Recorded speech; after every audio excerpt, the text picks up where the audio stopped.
జలియన్ వాలాబాగ్ హత్యాకాండ భారతదేశ చరిత్రలో దారుణమైన మరియు విషాదకరమైన సంఘటనలో ఒకటి. ఇది 1919 ఏప్రిల్ 13న అమృత్సర్లో జరిగింది. ఇదే రోజు వైశాఖి పండుగ కూడా జరిగింది. ఇక ఈ సంఘటన నేపథ్యం చూద్దాం. ఆ సమయంలో భారత్ బ్రిటిష్ పాలనలో ఉండేది. రౌలాట్ యాక్ట్ అనే చట్టాన్ని బ్రిటిష్ ప్రభుత్వం తీసుకువచ్చింది. ఈ చట్టం ద్వారా ఎవరినైనా విచారణ లేకుండా అరెస్ట్ చేయవచ్చు. దీనిపై దేశవ్యాప్తంగా నిరసనలు చెలరేగాయి. ఏప్రిల్ 13న జలియన్ వాలాబాగ్కి కొందరు నిరసనలు తెలుపడానికి, మరికొందరు వైశాఖి పండుగను జరుపుకోవడానికి గుమికూడారు.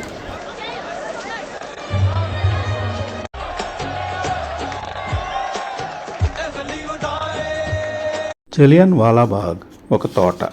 దీనికి చుట్టూ ఎత్తైన గోడలు మరియు చాలా తక్కువ ప్రవేశ ద్వారాలు ఉన్నాయి. ఆ రోజు బ్రిటిష్ ప్రధానాధికారి రెగినాల్డ్ డయర్ సైనికులతో అక్కడికి చేరుకున్నాడు. ఎటువంటి హెచ్చరిక లేకుండా అతను సైనికులకు ప్రజలపై కాల్పులు జరపమని ఆదేశించాడు. సుమారు 10 నిమిషాల పాటు కాల్పులు కొనసాగాయి. దాదాపు 1600 బుల్లెట్లు పేల్చబడ్డాయి. ప్రజలకు బయటకు వెళ్లే మార్గం లేకుండా పోయింది.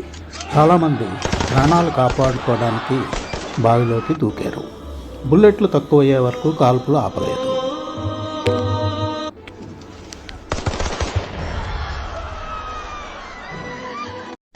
బ్రిటిష్ లెక్కల ప్రకారం 379 మంది మృతి చెందారు. భారతీయ అంచనాల ప్రకారం 1000 మందికి పైగా మృతి, వందలాది మంది గాయపడ్డారు. ఖచ్చితమైన సంఖ్య ఇప్పటికీ తెలియదు. దీంతో బ్రిటిష్ పాలన క్రూరత్వం బయటపడింది. ప్రజలు బ్రిటిష్ పాలనపై నమ్మకం కోల్పోయారు. మహాత్మా గాంధీ వంటి నాయకులు స్వాతంత్ర పోరాటాన్ని మరింత బలంగా ముందుకు నడిపించారు. ఇది భారత స్వాతంత్ర ఉద్యమాన్ని ఒక మలుపు తిప్పిన సంఘటన. దీనితో స్వాతంత్ర ఉద్యమం ఉధృతమై 1947 ఆగస్టు 15న భారతదేశం స్వాతంత్రం సంపాదించుకుంది.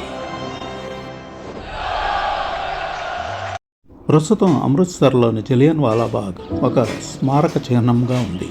ఇక్కడ మనం చూడగలిగేవి గోడలపై బుల్లెట్ గుర్తులు, అమరుల బావి, స్మారక జ్యోతి. ఇది స్వాతంత్ర సమరయోధుల త్యాగాల గుర్తుగా నిలిచింది. జలియన్ వాలాబాగ్ హత్యాకాండ ఒక సంఘటన మాత్రమే కాదు, అది భారతదేశాన్ని మేల్కొల్పిన ఘట్టం. ఈ ఘటన భారతీయుల్లో స్వాతంత్రం కోసం పోరాడే ధైర్యాన్ని పెంచింది.